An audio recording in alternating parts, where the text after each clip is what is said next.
Doctor एहसान किस clinic करदा अपना यार ਤੁਹਾਡੇ ਕੋਲ ਕੀ ਇਥਰਾਇਜ਼ ਆ ਤੁਸੀਂ ਆ ਕੇ ਕਲੀਨਿਕ ਸੀਲ ਕਰਨ ਦੇ ਪੈਸੇ ਲੈਂਦੇ ਹੋ ਕੀ ਇਥਰਾਇਜ਼ ਆ प्राइवेट ਡਰੱਗ ਇੰਸਪੈਕਟਰ ਪ੍ਰਾਈਵੇਟ ਕਿਸ ਤਰ੍ਹਾਂ ਆ ਗਏ यार पंजाब हेल्थ के कमीशन रजिस्ट्रेशन कोई भी कर सकता प्राइवेट तो अगे नहीं लोगों को पता लगता ਉਹ ਕਿਉਂ ਨਹੀਂ ਪਤਾ ਚੱਲਦਾ ਅਸੀਂ ਜਾਹਲ ਆ ਸਾਨੂੰ ਸਾਰਾ ਪਤਾ ਵਾ ਹੈਲਥ ਕੇਅਰ ਕਮਿਸ਼ਨ ਦੀ ਕਿਸ ਤਰ੍ਹਾਂ ਰਜਿਸਟ੍ਰੇਸ਼ਨ ਕਰਵਾਈ ਦੀ ਤੁਸੀਂ ਆ ਕੇ ਰਜਿਸਟ੍ਰੇਸ਼ਨ ਦੇ ਪੈਸੇ ਲੈਂਦੇ नहीं भाई ਠੀਕ ਹੈ ਅਗਰ ਤੁਸੀਂ ਗੈਰ ਕਾਨੂੰਨੀ ਕਿਸੇ ਕਲੀਨਿਕ ਤੇ ਆਂਦੇ ਹੋ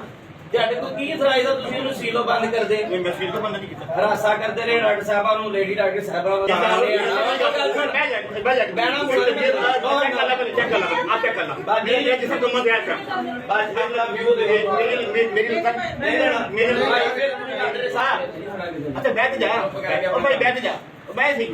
ਉਹ ਕੀ ਹੈ ਡਾਟਾ ਸਾਨ ਦਾ ਨੰਬਰ ਹੈ ਨਹੀਂ ਤੇਰੇ ਕੋਲ यार दूंगा तो मैं फोन 10 ਮੋਬਾਈਲ ਆ ਤੁਹਾਡੇ ਲੋਕਾਂ ਦੇ ਤੁਹਾਡਾ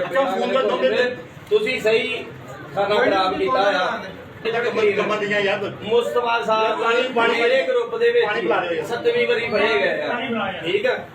7 ਦਫਾ ਇਹ ਇਸ ਤਰ੍ਹਾਂ ਹੀ ਗਏ ਆ ਕਲੀਨਿਕਾਂ ਤੇ ਜਾਂਦੇ ਆ ਇਹਨਾਂ ਦੀ ਗੱਡੀ ਵੀ ਹੋਣੀ ਆ ਬਾਹਰ ਖੜੀ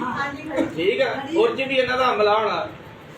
ਇਹ ਗੁਰੂ ਨਾਨਕਪੁਰੇ ਇਹਨਾਂ ਨੇ ਲੇਡੀ ਐਮਬੀਬੀਐਸ ਡਾਕਟਰ ਸੀ ਬਾਜੀ ਇਦਾਂ ਹੀ ਉਹਨੂੰ ਹਰਾਸਾ ਕਰਦੇ ਰਹੇ ਉਹ ਹੋਰ ਕੋਈ ਲੈ ਹੋਰ ਆ ਕੋਈ ਉਸ ਭੈਣ ਨੇ ਆਪਣੇ ਕਾਂਡੇ ਕੁੰਡੇ ਵੇਚ ਕੇ ਉਹਨੂੰ ਪੈਸੇ ਦਿੱਤੇ ਉਹ ਨਿਕਲੇ ਹੀ ਨਹੀਂ ਆ ਨਿਕਲੇ ਵਿੱਚੋਂ ਮੁਸਤਫਾ ਸਾਹਿਬ ਇਹ ਡਰੱਗ ਇੰਸਪੈਕਟਰ ਦੇ ਤੌਰ ਤੇ ਵੀ ਕੰਮ ਕਰਦਾ ਵਾ ਆ ਦੇਖ ਵੈਸੇ ਇਹਨਾਂ ਨੇ ਇਸ਼ੂ ਬਣਾਇਆ ਮੈਂ ਜੀ ਹਾਂ ਪ੍ਰਾਈਵੇਟ ਰਜਿਸਟ੍ਰੇਸ਼ਨ ਕਰਦਾ ਵਾ जाली ड्रग इंस्पेक्टर गुलाम मुस्तफा जो कि अजमेरी टाउन गली नंबर 1 में क्लिनिक वाक़या जिसमें डॉक्टर साहबा बैठती हैं उनको ब्लैकमेल पहले भी किया और अब भी करने की कोशिश की गई है। ये ड्रग इंस्पेक्टर के रूप में इस क्लिनिक को सील बंद करने के लिए तशरीफ लाए थे। मैं आया था पंजाब हेल्थ के रजिस्ट्रेशन के लिए पंजाब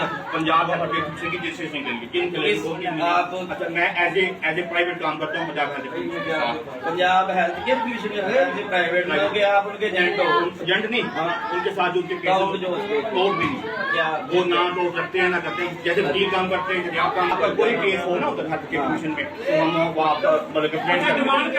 भाईजान हेल्थ केयर कमीशन में आप काम करते हैं कोई अलहदा